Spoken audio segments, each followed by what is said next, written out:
NIM A1A325080 dari Prodi Pendidikan Pancasila dan Kewarganegaraan.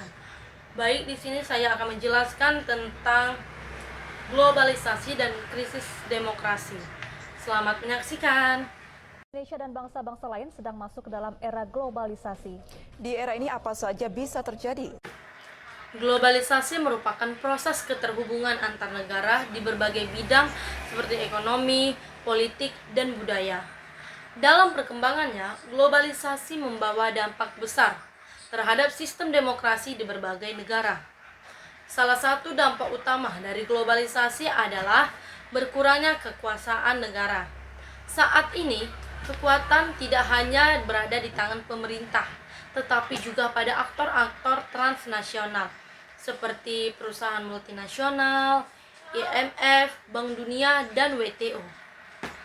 Aktor-aktor ini memiliki pengaruh besar dalam menentukan kebijakan ekonomi dan politik suatu negara. Globalisasi merupakan proses keterhubungan antar negara di berbagai bidang seperti ekonomi, politik, dan budaya.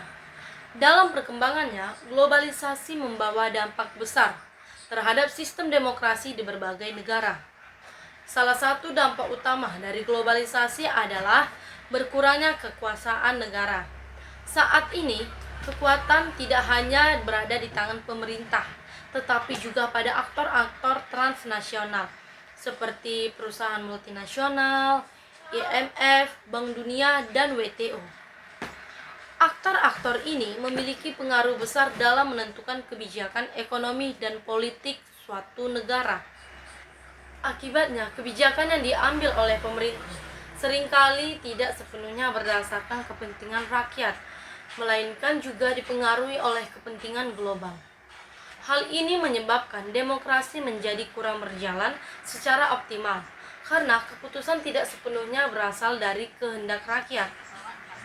Selain itu, globalisasi juga memperkuat sistem ekonomi berbasis pasar bebas atau neoliberal. Sistem ini seringkali menimbulkan ketimpangan sosial dan ekonomi yang semakin besar. Kelompok yang memiliki modal besar akan semakin diuntungkan, sementara kelompok masyarakat kecil semakin tertinggal. Kondisi ini berdampak pada partisipasi masyarakat dalam demokrasi.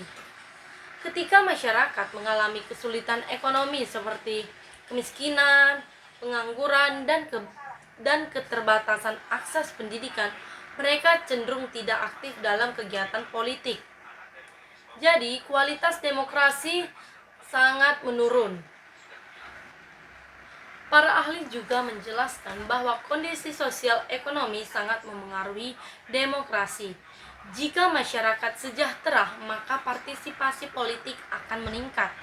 Sebaliknya, jika masyarakat mengalami kesulitan ekonomi, maka demokrasi akan sulit berjalan dengan baik. Globalisasi juga dapat menjadi ancaman bagi demokrasi jika menciptakan ketimpangan yang besar. Dalam kondisi kekuasaan politik ini cenderung dikuasai oleh kelompok-kelompok tertentu yang memiliki kekuatan ekonomi. Hal ini dapat menyebabkan prinsip kesetaraan dalam demokrasi menjadi sangat terganggu. Namun, di sisi lain, globalisasi juga memiliki dampak positif tahu. Globalisasi dapat menyebarkan nilai-nilai demokrasi seperti kebebasan berpendapat, keterbukaan, dan hak asasi manusia. Selain itu, perkembangan teknologi komunikasi juga memudahkan masyarakat untuk mendapatkan informasi dan berpartisipasi dalam kehidupan politik. Untuk mengatasi krisis demokrasi ini, kita perlu mengupayakan seperti menguatkan peran-peran negara, meningkatkan kesejahteraan masyarakat, serta memperluas akses pendidikan. Selain itu, penting juga untuk membangun budaya-budaya kewarganegaraan yang baik agar masyarakat itu lebih aktif dan kehidupan demokrasi lebih maju. Jadi, globalisasi memiliki dampak yang kompleks terhadap demokrasi. Di satu sisi dapat memberikan peluang, namun di sisi lain juga dapat menjadi sebuah ancaman. Oleh karena itu, kita Sebagai masyarakat memerlukan keseimbangan antara kekuatan global dan kepentingan rakyat agar demokrasi tetap berjalan dengan baik. Sekian penjelasan dari saya. Semoga apa yang saya jelaskan tadi dapat bermanfaat dan dapat mudah dipahami oleh teman-teman sekalian. Sekian penjelasan dari saya ucapkan terima kasih.